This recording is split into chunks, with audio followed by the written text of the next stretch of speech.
अच्छा खैर, बहुत इंपॉर्टेंट है एरिस्टोटाइल। एरिस्टोटाइल को सिर्फ वो बंदा समझ सकता है जिसने अफलातून या प्लेटो की पॉलिटिकल थ्योरी हो या मेटाफिजिकल थ्योरी हो या थ्योरी ऑफ नॉलेज को बड़े डीप और बहुत ही आप कह लो कि फुल डिटेल से पढ़ो। क्योंकि मैं एक चीज़ बताऊं कि अभी एरिस्टोटाइल की थ्योरी में ये चीज़ आने ही वाली है कि एरिस्टोटाइल या कोई भी चीज़ जो आप पढ़ते हो ना, तो उससे पहले जो बंदे ने चीज़ें दी होती है, मेन काम जो आने वाला बंदा होता है उसने उसी के ऊपर काम किया होता है। यानी इसकी जो अपनी थ्योरी है वो सारी जो उसने फाउंडेशंस बनाई है, वो किसको फाउंडेशन बना के थ्योरी दी है? प्लेटो को। तो जिसने प्लेटो को नहीं समझा वो एरिस्टोटाइल को नहीं समझ सकता, पहला पॉइंट। दूसरा पॉइंट, एरिस्टोटाइल हो जौन सा भी पॉलिटिकल फिलासफर हो, हमने हमेशा ये बात की है कि सियासी फ़लसफ़ा उसका तब आता है जब आप उसकी बुनियादी फ़लसफ़े को समझें। उसका सियासी फ़लसफ़ा आ ही नहीं सकता जब तक आपने उसकी बुनियादी फ़लसफ़े को नहीं समझा। आप ऐसे सोचें कि पॉलिटिकल थॉट एक सब सेक्शन है फ़िलासफ़ी का। पहले हर बंदे की अपनी क्या होती है? एक फ़िलासफ़ी होती है, नज़रिया होता है हर चीज़ के बारे में। उन नज़रियों से उनका कौन सा फ़लसफ़ा निकलता है? Political philosophy. अगर कोई बंदा डायरेक्ट पॉलिटिकल फ़िलासफ़ी की तरफ जाएगा ना, तो उससे समझ ही नहीं आएगा कि वो बंदा कहना क्या चाह रहा है। कनेक्शन होते हैं मेरे, हाँ, कि असल वो फ़िलासफ़ी उससे उसकी कौन सी फ़िलासफ़ी लिखी? Political philosophy. खैर, प्लेटो की जो वो बातें जो एरिस्टोटाइल की थ्योरी में ज़रूरी है वो मैं आपको पढ़ा तो चुका हूँ, लेकिन इधर हम लोग एक रिकॉल ज़रूर करेंगे, छोटा सा रिकॉल। खैर, एरिस्टोटाइल की पहले सबसे पहले याद रख लो आपने इंट्रोडक्शन में क्या लिखना होता है, उसका लाइफ टाइम। तो हमने पढ़ा सबसे पहले सोक्रेटिस को फिलॉसफी की दुनिया में। सोक्रेटिस का स्टूडेंट कौन था? प्लेटो। सोक्रेटिस हो या प्लेटो हो, दोनों किससे उनका ताल्लुक था? एथेंस से। एथेंस के अंदर पैदा हुआ, थोड़ी देरी जिंदगी गुजारी है। लेकिन एरिस्टोटाइल एथेंस का नहीं है। एरिस्टोटाइल एक दूसरे सिटी स्टेट्स का था जिसको स्टाइगेरा कहते हैं। स्टाइगेरा, हाँ। ये पैदा हुआ 384 बीसी में, before the birth of Christ. अच्छा, एक और चीज़ मैं आगे समझाऊंगा भी, ये चीज़ थोड़ा बहुत हिस्ट्री का भी हम टच देंगे, इसमें इंपॉर्टेंट है, ठीक है। ग्रीक सिटी स्टेट्स के अलावा नॉर्थ के साइड ग्रीस के कुछ और भी ऐसे टेरिटरीज थे जिसमें कुछ एम्पायर्स थे, ठीक है। जैसे कि अगर मैं मैप की तरफ आऊँ, आपके उस साइड पे, ईस्ट साइड पे कौन सा एम्पायर है? पर्शियन। हम लोगों ने पढ़ा था कि ये बहुत सुपर पावर था उस वक्त, हाँ ये होना है उस वक्त। अच्छा, वो जो आपका पर्शियन एम्पायर था वो स्ट्रॉन्ग एम्पायर था। ये सारे ग्रीक सिटी स्टेट्स है, ठीक है। ये रहा एथेंस, ये रहा स्पार्टा। ये मैं बताऊंगा किसका मतलब क्या है। ये जो जितने भी आपको येलो कलर में नजर आ रहे हैं ना, ये एथेंस अलाइ स्टेट है। यानी कहा था ना, कुछ ने एथेंस का साथ दिया था, कुछ ने स्पार्टा का। और ये जो कलर नजर आ रहा है ये स्पार्टा के अलाइ स्टेट है, ये जो आपको ये कलर नजर आ रहा है। एनीवेज, आप नॉर्थ साइड की तरफ जाएंगे ना तो एक अंपायर है जिसको मैसेडोनियन अंपायर कहते थे, मैसेडोनिया, ठीक है। मैसेडोनियन अंपायर के इस पॉइंट पे देखिए क्या है? स्टेगेरा। इधर एरिस्टोटाइल पैदा हुआ है। तो एरिस्टोटाइल बहुत बड़े एरिस्टोक्रेटिक फैमिली से था, अशरफ ख़ानदान से था, बहुत अमीर अशरफ ख़ानदान से। क्योंकि मैसेडोनियन अंपायर का जो किंग था, किंग फिलिप जिसे कहते थे, इसका वालिद उसका पर्सनल फिजिशियन था, पर्सनल एक मेडिकल डॉक्टर था। किसका? ये एरिस्टोटाइल का जो वालिद था। तो ये चीज़ माइंड में रख लो कि अमीर बंदा है। एरिस्टोटाइल कौन सा बंदा है? ये समझेंगे तभी आगे ये समझ आएगा कि क्यों ये गुलामों को गुलाम रखता है। इसकी एक थ्योरी है। ये भी अशरफ है ख़ानदान में से, लेकिन ये एथन में से नहीं, ये पॉइंट याद रख लो, ये एथन में से नहीं, हाँ स्टाइगरा। और ये भी माइंड में रख लो कि ये अमीर है। खैर, तो इसका जो वालिद था, हमने कहा कि मैसेडोनिया किंग का ये पर्सन क्या था? फिजिशियन था। दूसरा पॉइंट, जो एरिस्टोटाइल था, चूँकि पूरे ग्रीस के अंदर, पूरे यूनान के उस रीजन के अंदर सबसे जो एक नॉलेज हब था, जो सबसे मशहूर सिटी स्टेट था, वो कौन सा था? एथेंस था। और एथेंस के अंदर एक बंदे की एकेडमी मशहूर थी, प्लाटो की। मैंने कहा था ना, प्लाटो ने अपनी एक एकेडमी बनाई एकेडमस के नाम से। तो क्या हुआ कि 18 साल की उम्र में एथेंस के अंदर आता है कौन? एरिस्टोटाइल। और किसकी एकेडमी ज्वाइन करता है? प्लेटो की एकेडमी ज्वाइन करता है। और उधर से 20 साल तक प्लेटो से पढ़ता रहता है, प्लेटो की थ्योरीज पढ़ता है, प्लेटो की नॉलेज पढ़ता है, हर चीज़ पढ़ता रहता है। ये उस वक्त तक प्लेटो की एकेडमी था जब तक प्लेटो मरा नहीं। अब एक चीज़ मैं ये बताऊं कि प्लेटो की एकेडमी में एक चीज़ है कि प्लेटो सिर्फ उनको एडमिशन देता है या उसको पढ़ाने के लिए अलाउ करता है जो बहुत ही एक्स्ट्राऑर्डिनरी हो, आम खास अलाउ नहीं है। मतलब ये एक्स्ट्राऑर्डिनरी, बहुत एक्स्ट्राऑर्डिनरी। इसके हम लोग प्राइस के आगे भी बात करेंगे कि किस किस ने उसको सराहा है, ठीक है। लेकिन एनीवेज, इसको इतनी पॉपुलैरिटी एकेडमी के अंदर मिली कि हर कोई दूसरा बंदा कह रहा था कि अफलातून के बाद कौन है, एरिस्टोटल है। इतना एक काबिल स्टूडेंट था ये लड़का, लेकिन मरने के बाद इसने एकेडमी क्या कर दी, छोड़ दी। अब ये होता है कि जो टीचर होता है जब वो चला जाए ना, तो जो प्रोमिनेंट स्टूडेंट होता है वो एकेडमी का जो ऑफिस है, एकेडमी जो उसको संभालता है। लेकिन सब समझ रहे थे कि कौन एकेडमी का ऑफिस संभालेगा, लेकिन उसे नहीं संभाला। क्यों? क्योंकि उसको कुछ पर्सनल नॉलेज के हवाले से कुछ इख्तलाफात है। किससे? प्लेटो से, एरिस्टोटल के। एनीवेज उसके बाद क्या हुआ कि जब एकेडमी उसने छोड़ दी, प्लेटो जब मरा 348 BC, ये डेट्स आपको पता होंगी ना कि अगर हम लोग कम ओवर, इसका मतलब हम कहाँ जा रहे हैं। इतने BC में प्लेटो मरता है। अब इधर एक टर्निंग पॉइंट आता है एरिस्टोटल की ज़िंदगी में। 343 BC में मैसिडोनियन किंग का एक बेटा होता है, अलेक्जेंडर उसका नाम होता है। मैसिडोनिया का जो किंग है फिलिप, मैंने आपको बता दिया कि उसका एरिस्टोटल के ख़ानदान से बहुत लिंक थे। तो मैसिडोनियन जो किंग था उसका नाम था किंग फिलिप II। अच्छा, मैंने सुना ये पढ़ाता भी था इस किंग के बच्चे को। हाँ, अभी इसी पॉइंट की तरफ आ रहे हैं। King Philip II, king Philip II को पता चला कि भाई एरिस्टोटल जो कि मेरे पर्सनल फिजिशियन का क्या है, बेटा है, बहुत ही एक जीनियस है, इसलिए इसको पर्सनल ट्यूटर के तौर पे रखा। किसके लिए? अलेक्जेंडर के लिए। तो ये जो अपना एरिस्टोटल था ये कहाँ गया? मैसिडोनिया। उस टाइम अलेक्जेंडर द ग्रेट कितने साल का था? 13 साल। पढ़ाने लग पड़ा। कुछ 4 से 5 साल एरिस्टोटल पर्सनल उसको पढ़ा रहा है, जियोग्राफी पढ़ा रहा है, साइंस पढ़ा रहा है, फ़लसफ़ा पढ़ा रहा है, हिस्ट्री पढ़ा रहा है। ठीक है। अच्छा, अब अभी तक अभी लोग को नहीं समझ आएगा कि यार एरिस्टोटल क्या क्या पढ़ा सकता है और उसकी सोच क्या है। जब वो पढ़ोगे तब समझ में आएगा कि कुछ 4 या 5 सालों में उस बंदे ने एक छोटे से बच्चे को क्या हीरा बना दिया होगा। यही तो वजह है कि उसने पूरी दुनिया में क्या किया, फतह किया। ठीक है। एनीवेज 4-5 साल तक वो पढ़ाता गया किंग मैसिडोनिया के बच्चे को। ठीक है। अब एक और चीज़ थोड़ी बहुत और भी ज़रा समझ लें, हिस्ट्री का थोड़ा सा पॉइंट। बेटा था अलेक्जेंडर द ग्रेट। ठीक है। खैर, अब थोड़ा सा हिस्ट्री की तरफ आएंगे, फिर आगे जाएंगे, प्रोसीड करेंगे। ठीक है। हिस्ट्री क्या है हमारे पास कि जो आपके पास मैसिडोनिया का जो किंग था फिलिप II, जिसको मैं कह रहा हूँ, ये किसका था? मैसिडोनिया का। ये जो एथेंस वाले हैं ना, यहाँ पर हम जानते हैं कि जमहूरियत भी है, नॉलेज भी है, ट्रेड भी है, हर चीज़ टॉप पे।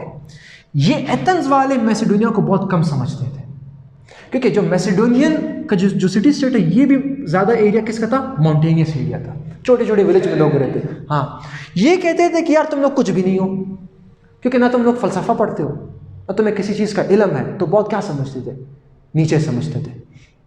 किंग फिलिप II क्या था कि किंग फिलिप II जो है, जो इसके लीडर्स थे जितने भी मैसिडोनिया के अंदर आए थे, भले वो नॉलेज वाइज कल्चर वाइज सब वीक हो, लेकिन ये बहुत एक करेज लीडर्स थे। फिलिप II चाहता था कि मैं अपनी आर्मी को बना करके पहले पूरे ग्रीस को फतह करूंगा, ये इसके ख्यालात और सोच थे। और दूसरा ये आपको याद है कि पूरे ग्रीस का और पर्शिया के वक्त में एक टाइम पीरियड पे एक लड़ाई हुई थी जो कि 479 BC में थी, याद है वो पर्शियन ग्रेको वॉर। इसको अब तक वो बात जहन में थी कि मैंने पर्शिया से बदला लेना है। तो किंग फिलिप II ने क्या किया कि 23 साल की उम्र में था जब उसे ये किंगशिप मिली, किंग फिलिप II की बात कर रहा हूँ, तो इसने अपने फार्मर्स को और आम खास आवाम को तैयार करना शुरू कर दिया। ट्रेनिंग्स दी उनको मुख्तलिफ मिलिट्री की, स्पार्टा को देख करके। उसका एजेंडा ये था कि मैं अपने मिलिट्री को एक दफ़ा टाइट करूँगा, थोड़ी सी वॉर की मशीन्स बनाऊँगा और पूरे ग्रीस को पहले क्या करूँगा? ग्रीस को काबिज करने के बाद किसको कब्जा करूँगा? पर्शिया के ऊपर। उसकी एक वो थी। खैर, तैयार करते करते इसने अपनी आर्मी बहुत स्ट्रॉन्ग बना ली। इधर से एथेंस को और एक और ग्रीक सिटी स्टेट है तिबिस, उसका नाम है यार, यहाँ पर मैप में है कि नहीं है? ये रहा, ये एथेंस है ना, ये तिबिस है, ये छोटा नजर आ रहा है। इन सब ग्रीस को पता है कि यार ये तैयार हो रहा है हमारे सब के खिलाफ। किसी ने कोई एक्शन नहीं लिया क्योंकि सब स्कैटर्ड थे, कोई किसके साथ कोई। और एक और चीज, ये जो एथेंस था और स्पार्टा था, इनके बीच एक बहुत बड़ी लड़ाई भी लड़ी गई थी जिसका हम लोगों ने कौन सा वॉर कहा था? Peloponnesian Wars. याद है पेलोपोनेशियन वॉर्स? से याद है। पेलोपोनेशियन वॉर कौन आ रहा था? कौन जीता था? स्पार्टा। दो सुपर पावर्स तो यही थे, लेकिन लड़ने से 14-15 साल लड़ने की वजह से दोनों इकोनॉमिकली क्या हो गए थे? वीक हो गए थे। तो ये दो बहुत वीक थे, बाकी सब स्कैटर्ड थे। अचानक से ये हमला करने बैठता है किसके खिलाफ? लेकिन एथेंस और तिबीस कहते हैं कि यार हमने किंग फिलिप को हराना है, दोनों के बीच लड़ाई होती है। एनीवेज एथेंस बहुत कमज़ोर होता है, कौन जीतता है? अभी पहले पर्शियन से पहले ग्रीस के खिलाफ करेगा, फिर किसके खिलाफ करेगा लड़ाई? पर्शिया के। ग्रीस में कौन से हो पूरे देखो ये है, ये जो डॉट नजर आ रहा है ना, ये सब ग्रीस है, ये सब ग्रीस है, पर्शिया के अलावा तकरीबन सब ग्रीस। सब ग्रीस है, जो जितना भी आपको नजर आ रहा है एक्सेप्ट दिस, ठीक है। खैर मैसेडोनिया ने किसको हराया? एथेंस और तिब्बिस को। टोटल ग्रीस इसके कंट्रोल में आ चुका है। अब जब टोटल ग्रीस इसके कंट्रोल में आ चुका है, कुछ 2 साल बाद, यानी ये मैं बात बता रहा हूँ तकरीबन 338 BC, हाँ, सब एथेंस तिब्बिस जितने भी इसके खिलाफ लड़ रहे थे, कुछ टेरिटरीज इसके ज़म में पहले से आ गए। वो कह रहे थे कि यार हमसे लड़ना क्या, कुछ तो सिटी स्टेट्स बहुत क्या थे, पुअर थे, कमज़ोर थे। उन्होंने कहा आज जो करना है कब्जा कर लो, जो कर सकते थे उन्होंने लड़ाई कर ली, जैसे कि एथेंस और कौन से थे? तिब्बिस, जो साथ साथ है जी। नहीं, ये तो आप इसको फर्स्ट नहीं, इसको फर्स्ट जनरेशन वॉर कहते हो। फर्स्ट जनरेशन वॉर क्या, जो तलवारों से लड़ी जाती है। ये तो वो वक्त है जिसमें कोई भी टेक्नोलॉजी नहीं है। तो first generation war, second generation war, third generation war. 338 BC में जब ये इसके कंट्रोल में आया, 2 साल बाद, 2 साल बाद का मतलब है 300 कि ये तैयारी कर रहा था कि अब मैंने किसके ऊपर हमला करना है। इसकी बेटी की शादी होती है और इसका अपना personal guardman king Philip II को मार देता है। जब किंग फिलिप II को मारता है, अब मैसेडोनिया पूरे ग्रीस को भी उसने होल्ड में लेके आया है। इधर से 17 या 18 साल का होता है कौन? Alexander the great. ये इस टाइम 4 साल से किसे पढ़ रहा है? एरिस्टोटाइल से। ये अचानक से इतना समझदार। अच्छा, इसके बारे में हम लोग बात करते हैं कि अलेक्जेंडर द ग्रेट कैसा था। इसकी एक बहुत मशहूर स्टोरी है कि एरिस्टोटाइल सब बच्चों को पढ़ा रहा था, अलेक्जेंडर द ग्रेट भी बैठा था। एरिस्टोटाइल पढ़ा रहा था कि अगर आपके एक जंग के मैदान के सामने अगर आपके कुछ लोग रह जाओ और सामने वाला बहुत ज़्यादा हो, तो तुम लोग कौन सा स्टेप उठाओगे? किसी ने कहा, एरिस्टोटाइल को कहा कि सर मैं ये स्टेप उठाऊंगा, दूसरे कहते हैं मैं ये स्टेप उठाऊंगा। अलेक्जेंडर से जब पूछा तो अलेक्जेंडर ने कहा कि मैं नहीं बता सकता कि मैंने क्या स्टेप उठाना है, वो मैं हालात के मुताबिक ही डिसाइड करूंगा कि मेरी इमोशंस क्या होंगे उस टाइम और मैं किस तरीके को बेस्ट स्ट्रेटेजिक वे। ये तो हम लोग हर कोई कह सकते हैं ना कि मैं वो करूँ, लेकिन जब हालात आता है तब तो एरिस्टोटाइल उसी टाइम से देखता है कि यार ये बच्चा कुछ एक्स्ट्रा ऑर्डिनरी कंकरर है। खैर एनीवेज, एरिस्टोटाइल उस टाइम किसको पढ़ा रहे हैं? अलेक्जेंडर को पता चला कि मेरे वालिद क्या हो चुके, अभी इतना अंपायर अचानक से खुद को किंग साबित करता है कि मैं हूँ मैसेडोनिया का नया किंग और मैं आगे मैं भले 17 साल का हूँ। तो क्या होता है, जब अलेक्जेंडर द ग्रेट आता है, सारे ग्रीस वाले समझते हैं कि यार फिलिप तो चला गया, बेटा क्या करेगा, 17 साल का ही तो है, 18 साल का ही तो है। इधर से पहला रेबेलियन आता है अलेक्जेंडर द ग्रेट के लिए, किसकी तरफ से? तिब्बिस की तरफ से, कि हम तुम्हारे स्टेट को नहीं मानते। अलेक्जेंडर द ग्रेट आता है, तिब्बिस के 6000 लोगों को जिंदा मार देता है कि तुम लोग कैसे मेरे खिलाफ बगावत कर सकते हो, फुल क्रूएलिटी के साथ, कोई भी मर्सी नहीं। 6000 लोग को जिंदा मार करके सारा ग्रीस काम जाता है कि यार ये कैसा किंग है। अब सवाल ही नहीं पैदा होता कि हम इसके खिलाफ क्या करें। आम तिब्बिस क्या मतलब जो इसके खिलाफ थे, जो रेबल जिन लोगों ने की, जारी सी बात है, रेबल अगर 6000 में तो आम भी तो कर, क्योंकि सिटी स्टेट्स की ज़्यादा तादाद कितनी थी? 10 से 8 हज़ार। पूरे स्टेट का इसने खात्मा ख़राब कर दिया, पूरे तिब्बिस के लोगों को मार दिया, जिंदा मार दिया। तो सब पूरे ग्रीस में क्या फैल गया? खौफ कि हम इसको रेबल नहीं कर सकते। एक और स्टोरी के मैसेडोनिया किंग यानी अलेक्जेंडर द ग्रेट, जब उसका वालिद जिंदा भी होता है, तकरीबन ये 8 या 9 साल का होता है। इनका एक घोड़ा होता है, एक आम सा घोड़ा, जंगली सा घोड़ा होता है, कोई नहीं इसको कंट्रोल कर पा रहा होता। अलेक्जेंडर 8-9 साल का होता है, उसे कंट्रोल कर लेता है। तो इसका वालिद उसको देख रहा होता है कि अलेक्जेंडर ने कैसे घोड़े को कंट्रोल किया।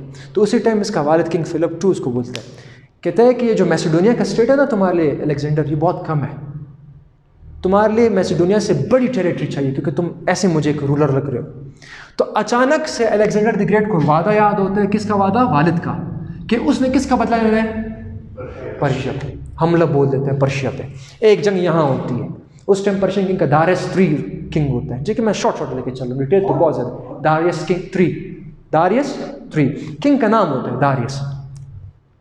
एक लड़ाई यहाँ होती है, अलेक्जेंडर जीतता है। फिर ये दारियस तकरीबन 2.5 लाख फौज पता नहीं कितनी फौज के खिलाफ करता है, फिर अलेक्जेंडर जीतता है। आखिर में दारियस डर जाता है। दारियस अलेक्जेंडर को कहते हैं मैं तुमको कुछ हिस्सा देता हूँ, फिर हमारे पास एक मायदा करो, कुछ हिस्सा तुम्हारा, अमन कर रहे थे और लड़ाई नहीं करते। अलेक्जेंडर ने कहा मैं तुम्हारे उसको मानता ही नहीं, फिर मैंने हमला करना है। फिर हमला करके पूरे एशियन जो आपके पास पर्शिया अंपायर है उसने क्या कर दिया, कंट्रोल कर दिया। अब स्ट्रॉन्ग अंपायर कौन सा है, पर्शिया। पूरे पर्शिया के अंदर ये इराक आता है, ईरान आता है, तकरीबन बहुत सी रीजन्स आते हैं।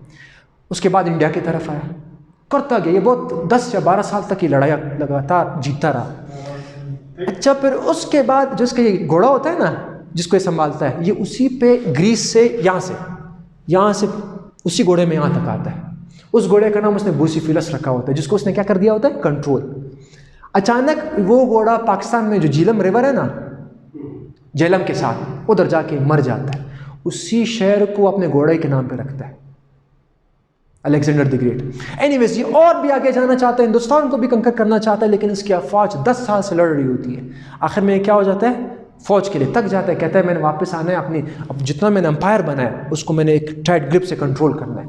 लेकिन अचानक से कहते हैं कि इराक या ईरान के अंदर एक बुखार आता है और ये मर जाता है। कितने साल में मरता है, तकरीबन 33 साल का नौजवान होता है जो मर जाता है। इस 23 साल से लेकर 33 साल के जिसमें ये आया है, 17 साल से लेकर 33 साल तक फुल टाइम कंकरिंग, कोई भी इसे नहीं जीत पा रहा। इससे इसको कहते हैं अलेक्जेंडर द ग्रेट। अभी तक इसकी इसने अपनी लाइब्रेरी भी बनाई होती है इजिप्ट के अंदर, अलेक्जेंड्रिया लाइब्रेरी जिसे अपन लोग कहते हैं, ठीक है, बहुत बड़ी लाइब्रेरी इजिप्ट के अंदर। 6 से पता नहीं कितने हज़ार किताबें कहते हैं उस वक्त हुआ करती थी। अच्छा, उस दौरान अभी वापस फिलॉसफी की तरफ आते हैं। जब एरिस्टोटल को पता चला कि मैसेडोनिया के अलेक्जेंडर ने मेरा अपना स्टूडेंट है, सारे ग्रीस को क्या कर दिया उसने, फतह कर दिया, तो नॉलेज हब कहाँ था, एथेंस। आराम से बड़े सीने से वापस, पहले कहाँ था, एथेंस पढ़ रहा था, एज स्टूडेंट था एरिस्टोटल खुद। किसका, फिर किसको पढ़ाने गया, अलेक्जेंडर ग्रेट। अब अलेक्जेंडर अपने काम में लगा हुआ है, मेरा स्टूडेंट है, सारी दुनिया को फतह करने जा रहा है। आराम से वापस कहाँ है, एथेंस। एथेंस में प्लेटो की एकेडमी के खिलाफ अपनी एकेडमी खोली उसने। खिलाफ तो मैं नहीं कहूँगा, एक तो प्लेटो की एकेडमी थी, इसने अपनी खोली लाइशियम के नाम से। लाइशियम, लेसियम कहते हैं स्कूल को, जो स्कूल उसने बनाया था। खैर, उसके अंदर एथेंस के अंदर ये पढ़ाने लग पड़ता है, कौन, एरिस्टोटल। अचानक से क्या होता है फिर कि अलेक्जेंडर द ग्रेट मर जाता है। अब एक और चीज़, जितने भी एथेनियंस हैं, मुझे बताओ क्या वो अलेक्जेंडर को पसंद करते होंगे या नहीं करते होंगे? जितने भी एथेनियंस नहीं करते, क्योंकि वो कह रहे हैं यार वो मैसेडोनिया से आया हुआ, वो तो मैंने कहा ना पहले से वो उनको सही नहीं समझते थे। तो अलेक्जेंडर द ग्रेट जैसे ही मरता है, एथेनियंस को पता चलता है कि उसको पढ़ाने वाला, उसको ऐसे हीरे जैसे बनाने वाला कौन है, एरिस्टोटल। तो उसके दोस्तों को खतरा पड़ जाता है एरिस्टोटल के। एरिस्टोटल को खुद भी खतरा महसूस होने लगता है, तो एरिस्टोटल एथेंस को छोड़ के वापस जाता है, और 1 साल बाद फिर एरिस्टोटल क्या हो जाता है, मर जाता है। और इसमें एक ज़बरदस्त कोटेशन भी है एरिस्टोटल की। मुझे बताओ ये जो कोटेशन है इसका मतलब क्या हो सकता है? I will not allow the Athenians to swim twice against the philosophy. पहले फलसफे की बुनियाद पर किसको मारा था? कहते हैं मैं अब उनको एथेंस को अलाउ नहीं करूँगा कि वो मुझे भी मार दो, और इस तरीके से चला जाता है, और 1 साल बाद इसकी मौत हो जाती है।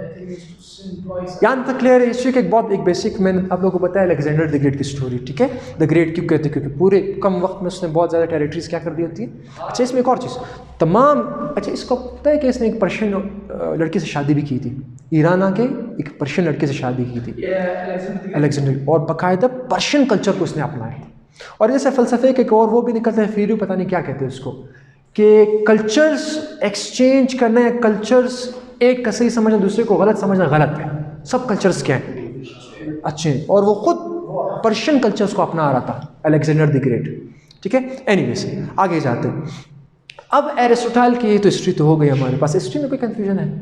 कोई सवाल है कि क्या हिस्ट्री है किंग फिलिप?